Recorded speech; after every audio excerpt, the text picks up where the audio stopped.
घुटना रिप्लेसमेंट ज़रूरी है कि नहीं, इसके लिए मैं आपको 5 संकेत बताने वाला हूँ इस वीडियो में। अंत तक हमारे इस वीडियो से बने रहिए।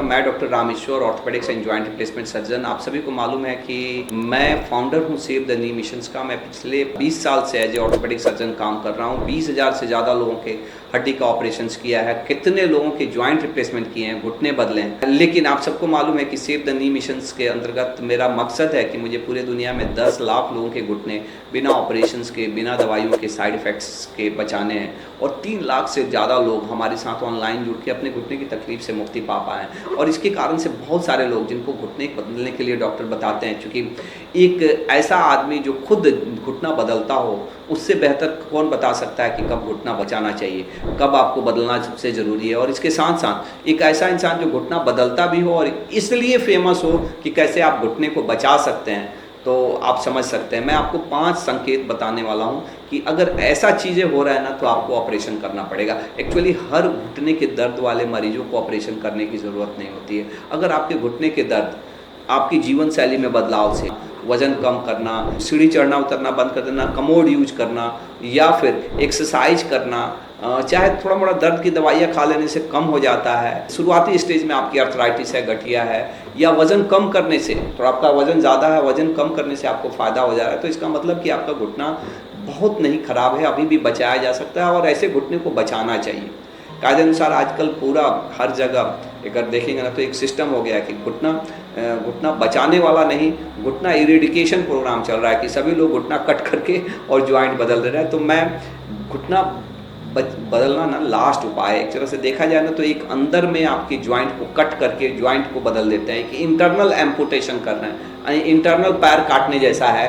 भले वो बाहर से नहीं दिख रहा है, लेकिन जो मेन आपका हड्डी है उसको कट कर देंगे और उसके जगह पे आर्टिफिशियल ज्वाइंट डालते हैं। तो ये लास्ट ऑप्शन होना चाहिए, लास्ट ऑप्शन। लेकिन इसको समय पे करना भी बहुत ज़रूरी है। 5 मैं आपको जगह बता रहा हूँ जहाँ पे आपको ऑपरेशन करना है। एक तो पहला चीज़, स्टेज 4 अर्थराइटिस में ही आपको घुटना बदलवाना है।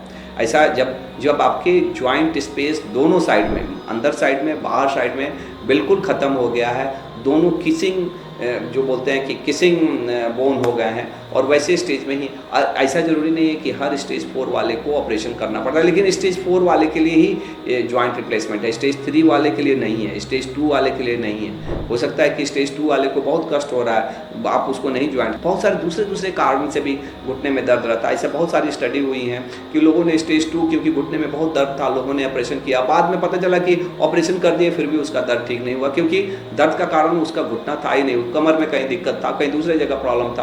तो आपको बिल्कुल सर्च करना चाहिए, स्टेज 4 अर्थराइटिस होना चाहिए। लेकिन हर स्टेज 4 अर्थराइटिस वाले को ऑपरेशन करने की ज़रूरत नहीं पड़ती है। आप स्टेज 4 अर्थराइटिस हैं और खुद चल पा रहे हैं, अपना रोज़मर्रा के कार्य कर पा रहे थे, किसी पे डिपेंडेंट नहीं है, दर्द की दवाइयों पे निर्भर नहीं है, तो ज़रूरी नहीं है।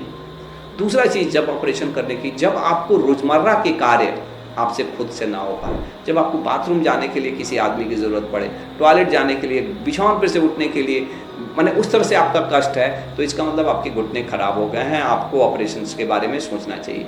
तीसरा चीज़ कि आप बिना दर्द की दवाइयों के रह ही नहीं पाते हैं। आपको रोज़ समय सवेरे शाम दर्द की दवाइयाँ चाहिए। अगर आप बिना दर्द की दवाइयों के आप एक दिन भी नहीं चल फिर पाते हैं, लेकिन अगर दर्द की दवाइयाँ एक दिन ना खाएं ना, फिर तो हालत ख़राब। तो फिर इसका मतलब है कि आपके घुटने बहुत ख़राब हो गए हैं, और अगर आप इसी तरह दर्द की दवाइयाँ खाते रहेंगे ना, आपके घुटने और ख़राब हो जाएंगे। ऐसे मरीज को घुटना रिप्लेसमेंट करवा लेना चाहिए। चौथा चीज़ कि अगर आपके घुटने बहुत टेढ़े हो गए हैं, इस तरह से टेढ़े हो गए हैं ना कि घुटना, मैंने जैसे नॉर्मली घुटना ऐसे रहता है, अगर वो टेढ़ा हो गया तो यानी कि आपका पीलर, अब ऐसे में क्या होता है ना कि अगर आप इसको बहुत नेगलेक्ट करेंगे तो होता है कि स्ट्रेस फ्रैक्चर हो जाता है, टूट जाता है। जैसे हम पिलर टेढ़ा है तो कैसे बिल्डिंग गिरने के चांस रहते हैं, वैसे ही अब पिलर टेढ़ा, मैंने घुटना टेढ़ा है तो इस पर जोड़ पड़ने से हड्डी टूटने की संभावना रहती है, और वो ऐसा सिचुएशन हो गया ना तो बड़ा दिक्कत होता है। तो सीवियर अगर आपके पास डिफॉर्मिटी है, वल्गस है, वेरस है, चाहे अंदर के साइड से चाहे बाहर के साइड से, तब आपको ऑपरेशंस करना पड़ता है। और आखिरी जो बहुत ही इम्पॉर्टेंट चीज़ है जो आपको जानना चाहिए कि इस सिचुएशन में, कि अगर आपको स्ट्रेस फ्रैक्चर हो गया, घुटना टेढ़े होने के कारण से अब टूट गया, तो उसमें तो अब फिर आपको ऑपरेशंस करना पड़ेगा। तो ये सारे कंडीशन हैं जहाँ पे आपको ऑपरेशंस करना पड़ता है। ऐसे यूँ तो मैं हमेशा लोगों को बताता हूँ कि अपने नेचुरल चीज़ को, क्योंकि भगवान नेचुरल चीज़ जो भगवान का बनाया हुआ है ना, कितना भी कोई डॉक्टर जॉइंट रिप्लेसमेंट कर दे वैसा कोई नहीं बना सकता।